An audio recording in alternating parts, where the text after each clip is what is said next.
I'd like to tell the girls who you are. I was thinking maybe first thing tomorrow.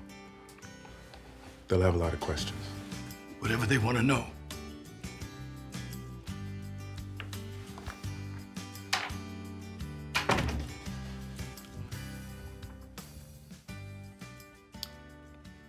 How'd you meet my mother?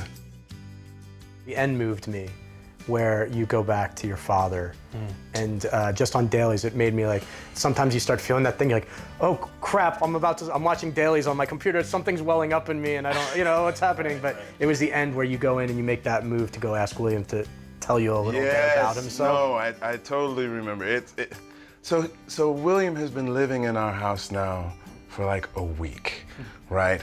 Haven't told the girls who he is. They think he's daddy's friend from work. His 70-year-old friend from work who never goes to work. Right. You know what I'm saying? And like sleepovers. And it's like a gigantic sleepover that everybody's happening. And it's sort of like, he knows that he has cancer and he has stomach cancer.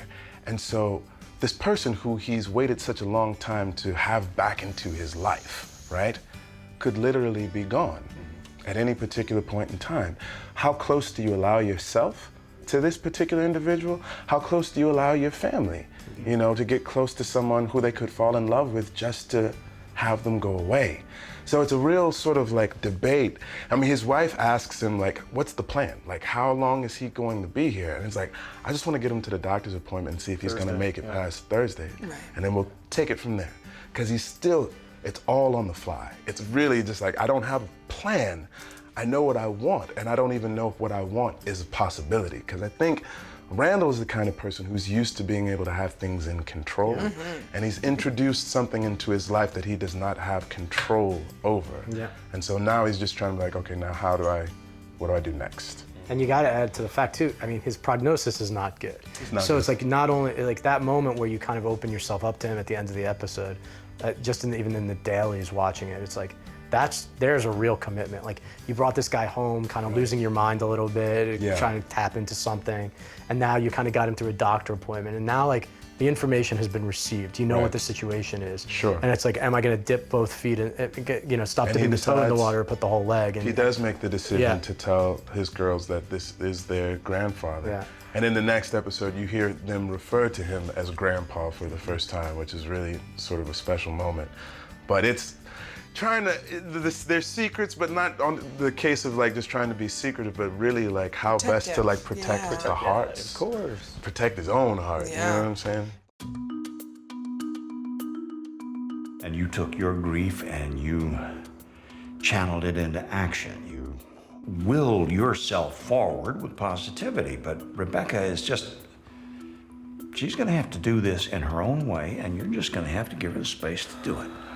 One thing that I'd always appreciated with Jack and Rebecca was how much Jack loves his wife, how much he's enamored with his wife, how much things only work when it's with his wife, which is, I think, can be a very just romanticized notion, but it's also like very realistic. You know, I mean, I think about that for myself. It's always, you know, it's the partner that you're with. You're a unit. Yeah, you're a unit. Like, that's the most important piece. And when Jack gets to a place where Rebecca is distant because of the children, she's not quite bonding with Randall particularly because he's not hers, and it goes deeper with the loss of a child. You know, I mean, how do you deal with the excitement and the happiness of two children, and then you have to absolutely deal with the loss of the third? It's not just like, oh, well, you know, one didn't work, so we got two, consolation, you know. And I think, as Jack is always the guy who's positive and trying to move forward in the best way, you know, when he does get together with Dr. K, he's shown his vulnerability and his worry that these babies might have broken his wife. Yeah. Or their marriage.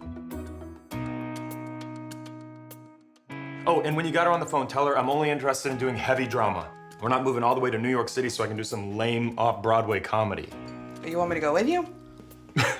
Of course, yeah. There's no way I could do this without you. It's been interesting to see the stumbles and the follies and the loneliness and all that kind of stuff, and just the hilarious things that happen when you take away it's like taking away something that you sort of take for granted maybe a little bit. I think that's part of the codependency. Sure. And then when you take that away, you realize you really don't know how to do much without the other. You don't know what you're doing. Yeah. Right. It's an interesting dynamic too.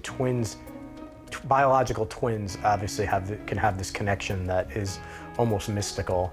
But then to have a third triplet growing up in the house who's always slightly on the outskirt of that bond, right. even though the family can form the bond that he's equally treated. I always found that was an interesting kind of subtext to all for the sure. kids. Randall and Kevin, both alpha males, and Alpha males. and then males in the same Kate's house and trying to be the diplomat and make it all well and good in the house, and also to deflect on what she's doing and her weight issues and her own issues and feeling neglected at the same time because Randall's the brilliant guy and Kevin's this gorgeous, good at everything, and there's Kate trying to figure it all out. And even at that moment when, I still want to come rescue and Kate still wants to come help and rescue and Sane and Lane is there. But knowing that, this is like the beginning of the end of us being so codependent.